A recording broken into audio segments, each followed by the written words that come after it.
Hi everyone, I'm Kyle Bechet, and this is the AAF Exchange, a podcast from the American Action Forum, where experts provide clear, data-driven insights into today's economic and domestic policy issues. Welcome, and thank you for tuning in. On this episode of the AAF Exchange, looking ahead to 2024's key economic and fiscal policy issues. As usual, joining us is Douglas Holtz-Eakin. Thank you. Welcome. It's been a couple, it's been 2 weeks, and, we're near the end of the year, but I think we all want to know one last time what is on your mind. Well, today I'm enraged about my voice. Yeah. I had a cold, lost my voice. My voice is not coming back.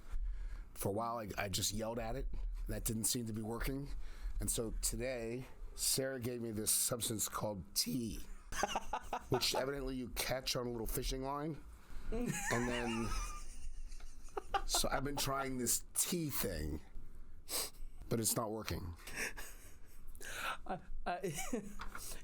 I originally thought when you were doing the staff meeting on Monday, I was like, wow, he must be now rage dishing again because he's losing his voice. But evidently, it's the thing going around. Yeah, it is the thing going around, and I don't mind. Actually, you get a cold, that happens every now and then. But people being happy that I can't talk, that enrages me. Well, we'll try and get through that today without any other issues. All right, should we look ahead to 2024? I mean, why not? We're gonna have to live through it anyways. So comes after 2023, no matter what. Yeah. We'll do some rapid fire questions today, like we like to do to end the year. And let's start with the economy. I mean, that's probably going to be on everybody's mind first and foremost. I mean, inflation and recession watch will be top of voters' minds, especially top of everyone's mind. What can we expect? Well, I think everyone needs to go find a coin. This is something we used to use for transactions in the United States before, and you flip the coin to find out whether something's heads or tails. 50-50. That's where we are in recession. I mean, I think it's 50-50. Mm-hmm.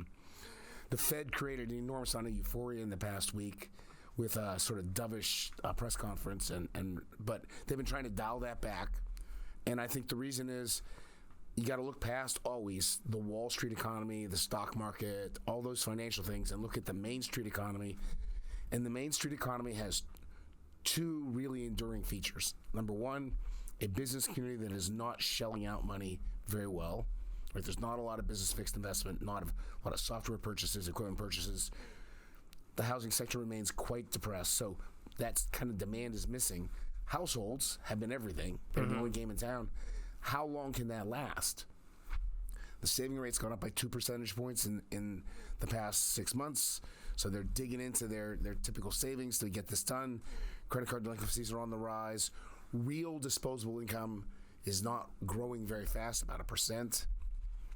So if the household sector is carrying it and they run out of gas, what happens?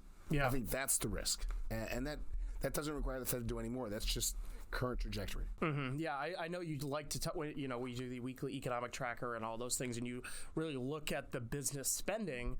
It's kind of astonishing how much the household has kept up. It is truly astonishing. Yeah, I mean, I saw even a couple of weeks ago, I saw it's the savings rates that you alluded to. I mean, people are taking out more credit cards just to get to the holiday season. So, how much, as you say, can it continue going?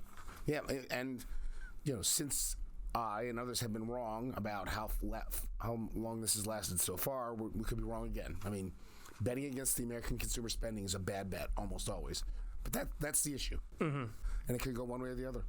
Interesting. All right. Well, I'm sure we'll continue to talk about that in future podcasts. I'm willing to bet that in 2024 we will continue our Economic Watch podcast section. Well, as you know, it's the top-rated electoral issue. You do polling, people say, I'm worried about the economy, so it gets an extra importance in an even-numbered year. Here we go. One other thing before we move on from the economy that I just thought about is, you mentioned that the Fed created this euphoria around interest rates and things like that. Do you see them cutting early into next year? Do you see them just holding steady? What actions could we see on that front? I still don't see the Fed doing a preemptive cut in the absence of evidence the economy is going down. That just seems unlikely to me. They're very worried about easing prematurely from the Volcker days. They've moved the standards. I mean, they've been saying all along, we have to see the evidence of inflation being down. Now they're suggesting they can anticipate inflation being down as the time when they move to less restrictive policy. But they're still not going to just say, okay, we're good, let's pump up the economy. Although what they said de facto did that. Rates came down, stock market went up, wealth effects there, people can spend out of that wealth. I mean, that's all stimulative. And so the sort of message itself influences the economy. Interesting. All right. What about fiscal and tax policy? This is 2024 is going to be the year of planning for those who wish to survive, because when the clock ticks over to January 2025, the debt ceiling comes back, and we've been through this. So that is the preeminent fiscal policy issue. You have to have a plan and the votes for that plan in place when that moment arrives. That means you have to have a lot of contingency planning going into the election. Then you find out where the votes really are, which of those contingency plans is feasible. That's the most important thing, just to avoid the negative. We then also have the Tax Cuts and Jobs Act sunsetting, expiring in 2025. That's a crucial moment. It is, I think, in my view, demonstrably successful as a business tax policy to aid investment and business location. Individual fairness of it, open to some debate. We got the SALT cap debate. We have the child credit debate. We have the rate structure. So all that's up in the air. Those are big debates. That's got to have some planning as well. So I don't think the actions are that big in 2024, but I think the planning has to be huge. Yeah. Especially, I mean, it's an election season, so these issues should and hopefully will come up. And the voters should decide. Yeah. They should. So absolutely. I hope every voter is going to be asking candidates, where are you on this? Yeah. What are you going to do? Right. And I mean, even you mentioned, the business side of the whole Tax Cuts and Jobs Act.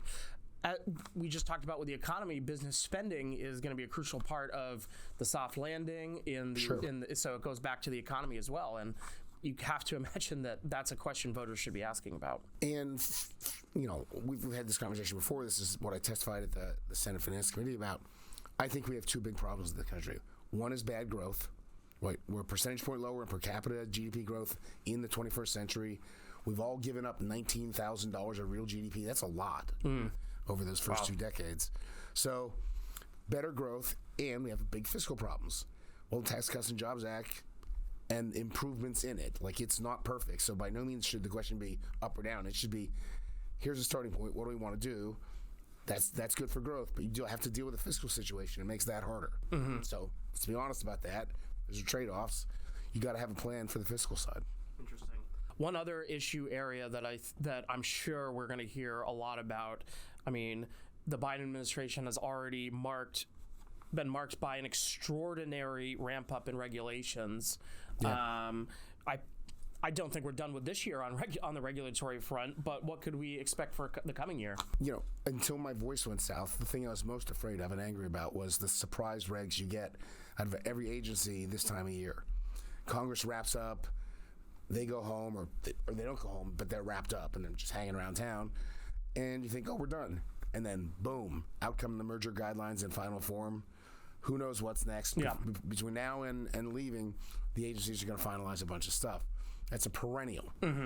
And so the Biden administration is going into the final lap of its term with a big lead on the regulatory front. They may be about to set the Olympic record. Yeah. And, how much of that is desirable? When have they gone too far? I mean, that becomes a real issue. Yeah, I mean, so I know in election years, and correct me if I'm wrong on this, but aren't we also looking at those 11 midnight rules situation? There's the Congressional Review Act, which says that if you have something that was finalized in the last 60 legislative days, so that can get you back to like July. The Congress next year, after the election, could, with the Congressional Review Act, remove that rule, and the president could sign that, and that would make that rule go away, and you would not be able to make another rule that was substantially similar. So you really put it off the table forever. That requires a House and Senate that agreed should go away, and a president that's willing to sign. So the political winds have to align in a very special way. What about labor issues? What could we be seeing in 2024? We're starting to see, partly as a result of the election, just some of the more signature, issues being raised again. Senator Sanders has a bill to raise the federal minimum wage to $17 an hour, right? The fight for 15 is over. He at least picked a prime number. I am so proud of him. I mean, it all comes back to prime numbers again. It does. I mean, if you watch the Da Vinci Code carefully, never mind. No, I mean, that's an issue. That the minimum wage issue. Here we go again. Labor market things like employer versus independent contractor. Those classification rules. We just did the overtime rule. We're going to do all of that again and again, with the added bonus of emphasis on unionization. Yeah, I mean, we're just seeing that for sure. Yeah, I mean, small story for those of us in D.C. that use Union Station, but they're already starting to do like the Starbucks, and the labor board is saying that they have to reopen that one, and things like that. Yes, I mean, this is an issue where they claimed. Starbucks asserted they closed that shop because it was unsafe in Union Station, and there was some evidence of that. The NLRB has said, no, you were just trying to break up an attempt to form a union. That's why you closed it, and we can force you to reopen it. Yeah. That seems like a little deal. It's a coffee shop and a train station. But can the federal government really tell someone they have to open a shop? Yeah. That's going to be an interesting question. And I mean, then we also have the federal government, the question, again, I've already started hearing this a bit from certain members about the right to work issue, which is, of course, the union, ties into the unionization. And is again, all of these policy issues have more layers than you originally think. That's a big federal-state distinction. Right? That's state law. Are you really going to step on the states? Well, in some cases, yeah, why not? Yeah. But it's going to be very contentious. Interesting. What about immigration policy? Oh, wow. The facts are, take out all of the public fear that surrounds it and the partisan bickering that surrounds it. The southern border is a major policy problem. Border crossings are like 2.5 million. Up from well under 1.5 million 2 and 3 years ago. So something has to be done, and there will be no progress on the many other aspects of immigration reform that are needed, whether it's the employer and the H-1B visas, or the huge backlog which Gordon Gray has written about. Right. We have tons of issues. The border is going to have to get settled first, because there will be no progress on the rest. Right. Yeah. I mean, I know that the members of the Senate are working on sort of a proposal on that. It'll be interesting to see if they can get something for the whole budget negotiations. And is a test case for, can Congress return to some sort of bipartisanship in the most mechanical sense? Democrats have one view of the appropriate policies at the border. Republicans have another. The discussions in the Senate are, if you can get to different border policies, accept something of what the Republicans want, Democrats have to give up something, then you get the rest of the supplemental funding. It's a fundamental political trade. We've seen it a million times, but it involves a policy compromise. And so far, both sides have begun this policy compromise by not. And so, got to get to yes. Interesting. Trade. Do we still do that? No, we shouldn't laugh. I mean, globalization is still here. International trade is really important. Efforts to make it even a bigger aspect of economic life have stopped dead in their tracks. We're now got lots of protectionism around the globe. And outside events are now interfering in a big way. We see this with Ukraine, Russia, and the sanctions that come with it, and now the evasion of the sanctions. all distortions of trade. The Hamas-Israeli fighting in the Middle East has produced, raids on commercial shipping in the Red Sea, and now military escorts for ships, all big disruptions to trade. So there's not a lot of momentum for better trade policy. And, if you wanted to pick one that would surprise me the most, it would be somehow the U.S. signs a free trade agreement. Yeah. You would have thought the U.S.-UK was a no-brainer a couple of years ago, and it's gone nowhere. Yeah. I mean, it seems like it's still the Trump tariffs and the ion, like all the stuff we tracked on the ion trade. It just hasn't. There wasn't any discussion of it. Yeah, it seemed like USTR for 2 administrations has been a bipartisan united to stop trade relations. So that's just ridiculous. It's. I mean, you said it. Do we still do trade? What about healthcare? I mean, this is a big part of the federal budget. Yeah. What's going on there? The big picture is that we're going to spend $80 trillion over the next 10 years, CBO projections. Of that, 32 is going to be Social Security and Medicare. Of those two, Social Security is bigger now, but it's going to grow at 6% a year. Medicare is going to grow at 7.2% a year. We don't deal with the debt problems. We don't deal with the deficit problems. We don't take care of the social safety net. We don't do any of the things we can and should do unless we deal with Medicare. I don't hear a lot of talk about that. Yeah. But we need to have those conversations.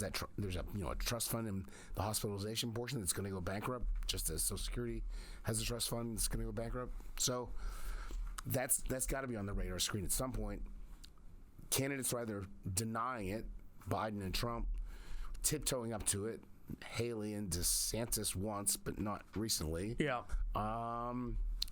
So I hope more comes of that, to be honest. I hope there is actually just the education that it has to change. Yeah, it seems like it goes back to this, that moment that sticks in my head on these two issues, the big budget issues, is in the State of the Union when he basically says we're not going to touch it. We're not going to talk about it.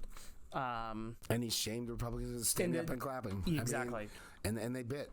So, a budgetary pox on all their houses. If you can do arithmetic, that's unsustainable. Mm-hmm. And, you've heard this speech before. The beneficiaries deserve better. Yeah. Someone should be taking care of their program. Come on. Yeah. Thing we will see people talking about drug prices and demagoguing everybody in their drug price supply chain. We'll probably see legislation on PBMs because they've had 4 different committees on both, 2 each in the House and Senate work on bills. Most people think they'll get to yes on something in the first quarter of next year.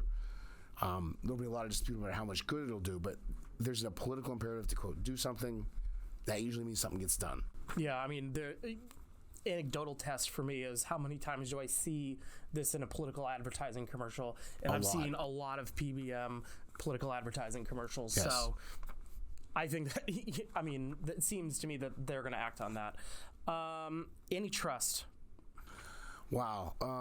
Antitrust all over the map. There's a bunch of court decisions. Like we had this surprise court decision where Google lost to Epic on its Android app store. If anyone thought an app store was going to lose, it was going to be Apple. They won. So that world's gotten confusing. So there's going to be some court decisions. Google search case, Google ads case, some others. So what will that say about the court's view of the new standards being applied by DOJ and the FTC? Mm-hmm. Very important. The DOJ and FTC, as I said earlier, have finalized their merger guidelines. This is how we're going to look at them, and continue to be very aggressive in intervening in all aspects of things. So I think this sort of basic message remains: don't do a merger or acquisition. If you do, expect scrutiny, and it's hard to satisfy this set of regulators. Okay, and what about any of your tech policy areas? I mean, net neutrality, etc. Kids' online safety. What exactly that's going to look like? That's still in the hands of the Congress. You cannot go wrong betting there's going to be privacy legislation, because there's never privacy legislation. So I'll bet one more time that we need some privacy legislation that might come up. AI regulation will be a hot button issue in the Congress, no question. And then the FCC, now fully staffed up with 5 commissioners, is marching down the wish list that the Biden administration had at the outset.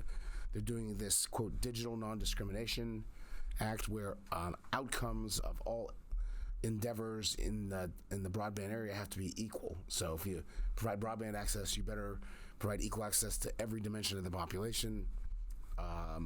Taking at face value, a horrifically impossible task. They're going to redo the net neutrality rule. Again, this is now so old, and I am so old that the combination can't talk about each other. But we're doing it again. No demonstrated need for it. No particular benefit is going to come of it, but a much more powerful regulatory apparatus comes with Title II, and that's where they're going. Right. Interesting. It's the child safety bill. I don't know if you know this, but it's the #1 video on our YouTube this year. Like the video that Jeff did, where he just talked about those issues. Are you telling me we're not #1? No.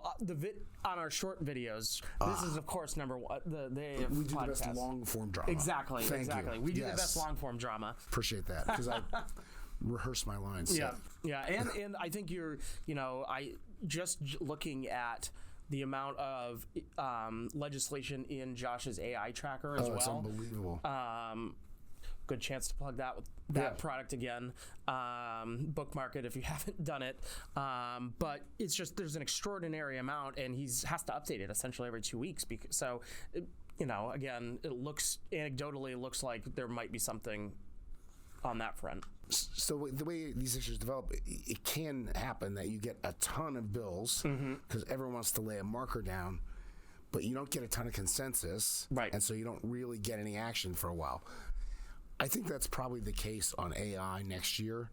You don't want to do something dramatic, which might turn out to be wrong because it's a really complicated issue right before an election. Yeah. You want to wait, try afterwards. And as we know, it's harder to turn back the clock if you on bad policy. I have found once it's turning it back really hard.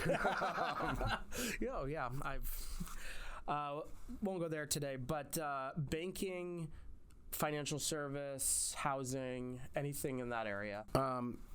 Housing is really a question of recovery from the Fed tightening. How long will it take? When are we going to get some sensible strategy that gets us more affordable housing closer to center of cities? A lot of that's probably at local levels, but as an aside, there was a great podcast on the costs of construction in the U.S. and Ed Glazer, who's at Harvard and one of the smartest urban economist types walking the planet, just a smart guy, said, here's the basic problem. To solve this problem, every house has to be 30% cheaper, and it's hard to get a consensus among homeowners to turn their only asset into something that's 30% cheaper. Yeah, that's it. So that's not going to happen. But we're going to build more. Housing starts will recover. There'll be something on that front. Over on the rest of the finance world, 2 things are happening. One, in the Dodd-Frank world, the big banks and stuff, we've got this, quote, end game for the Basel III rules where we're implementing something we agreed to years and years and years ago in what appears to be a surprising and quite draconian fashion. Again, for no apparent reason. Big banks must hold more capital for the sake of holding more capital. All costs, no benefit. And so, the banking industry is up in arms about this, but it's late in the game, and it's not obvious to me they can change this rule. That's a bad news story. I mean, that's going to make everything banks do more expensive and restrict access to loans and things like that. It will also drive some activities into non-banks. And so if, right now the biggest mortgage lender in the United States is not a bank. It's Rocket Mortgage. Wow. Yeah. A non-bank lender. So what happens when non-bank lenders start doing the things the banks used to? The bank regulators get an itchy trigger finger and think, hey, I should have those guys too. So the other fight that's developing is, shouldn't we have more regulation of the non-banks like banks and trying to expand the regulatory scope? So that's an important issue and so under the radar and so dull that most people aren't going to notice it, but it's out there. But it has market implications. Absolutely. Any I mean, what about the regional banks? I mean, obviously we saw a lot this year on regional banks, but do you think there'll be anything on that front? This is where the intersection with the way we think about mergers is really so strange. By objective standards, the U.S. has too many banks, way too many banks. It's a tribute to the way we started it with only state-regulated banks. There were no interstate banking, and so we just had way too many banks. Mm-hmm. So we should be getting rid of lots of little banks, and even a lot of these regional banks. We should have more big banks with bigger scope, bigger geographic scale. But are we going to allow that? This administration, different set of regulators. It's the FDIC and the Comptroller of the Currency and the Fed, but they're still saying, like, no, you cannot merge. Yeah. Unless you're in trouble and about to go down, you can't merge in the United States. Interesting. I'm sure we'll be following all of those issues and quite a lot more in 2024 as we restart in the new year. I'm going to let you off the hook on no trivia question today. So I know the answer to it. How many times has there been no trivia question? Only once. But I am going to ask you what you are most looking forward to in 2024. My hope is that we will have a reasoned policy discussion in the election that features a respect for the decisions people make and value, their right to have their opinion, and puts some emphasis on individual economic freedoms. Interesting. I'm most looking forward to continue doing the podcast with you. It was another fun year. Thank you.